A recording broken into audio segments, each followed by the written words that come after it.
It's amazing how we can just trash big chunks of our lives, like the rest of this year. There's 100 days left in 2023. And sometimes we like to just throw that out and say, you know what, I'll start fresh in the new year. Well, not me. I've decided I'm going to finish the year strong. The rest of 2023 is not trash. I am not going to let the rest of this year fall under the category of what the hell effect. No, no, no, no. I am going to create a treasure out of what is left of this year. I mean, how amazing would it be to be 100 days into a habit by the time the new year comes? Think of the up-leveling that can happen in the new year because I'm already 100 days strong on some new habit, purpose, dream, achievement, record, whatever it is. It doesn't even really matter what the thing is. But the point is, I want to finish this year strong. New beginnings tend to be pretty arbitrary, and so the beauty of that is that you can declare a new beginning anytime you want. You can declare a new beginning on a Tuesday. Doesn't matter at all. So I am declaring a new beginning today. Today is day 1 of the last 100 days in the year. And I already know enough about life and creation to know that my life will be what I create it to be. Just like this piece of paper, it could have just remained a piece of Amazon packaging paper, or it can become a canvas. So what are the next 100 days going to be for you? Are they going to be trash, or are you going to turn them into treasure? Are you going to be the creator of your own life? You don't have to be artistic. Go ahead and use a piece of loose leaf and just draw 100 circles on the paper, and that's good enough. What are you going to track? What are you going to work on for the next 100 days? For me, I've already overcome my biggest hurdle in life, and that was my food addiction. It took me 2.5 years, and I'm at a place where I'm ready to move on. And that place that I'm moving on to is my artistic potential. I have a fear of mastery. I have a fear of actually getting good at being an artist. I have a fear of going pro with my art. So I've decided that for the next 100 days, I am going to do art every single day. The good, the bad, the ugly. I'm going to make sure something is getting pumped out from my creative brain every single day. I don't know what that's going to look like specifically, but I'm just going to let it flow. And I'm going to recognize kind of the Jerry Seinfeld principle where he wrote jokes every single day. Right, I shouldn't say that like he's dead. He's still around writing jokes. Writing his jokes every day is what helps him be an amazing comedian.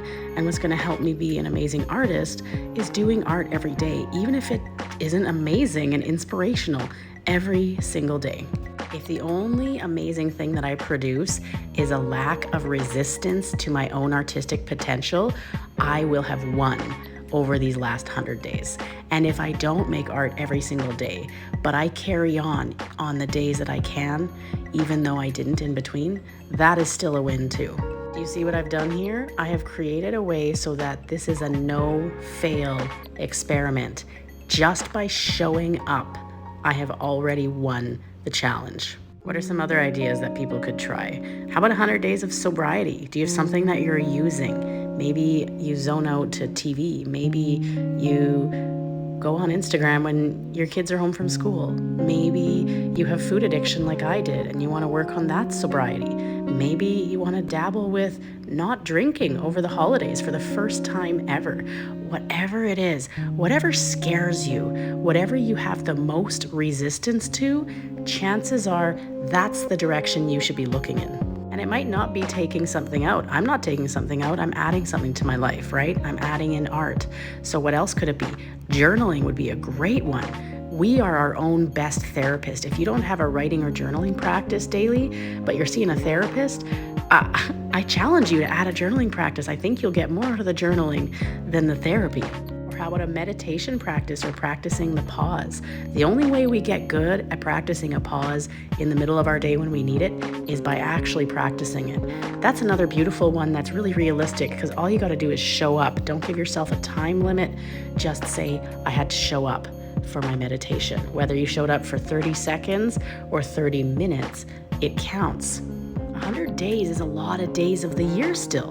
100 days is well over a quarter. It's almost a third of the year. Think of the inspirational poetry you could have memorized in this third of the year. Think of how much farther along your yoga practice could be in this third of a year. Think how many more days sober you could have in just this third of the year. Even if you don't do it every single day, If you do it 80% of the time, you are going to be 80% farther along than you were today. So will you join me? Will you finish this year strong? I challenge you to pick something that you're going to stick to for the next 100 days. And I challenge you to have grace for yourself. Don't worry about perfection. Pierce that perfectionist bubble. Be okay with blank spots on your checklist, but try every single day and show up and be unstoppable and finish the year strong. In Bright Line Eating, which is my food addiction recovery program, we like to call these things wild card actions. So what is your wild card action? Here's my wild cards. These are the circles for the next 100 days that I'm going to use to create art. Join me.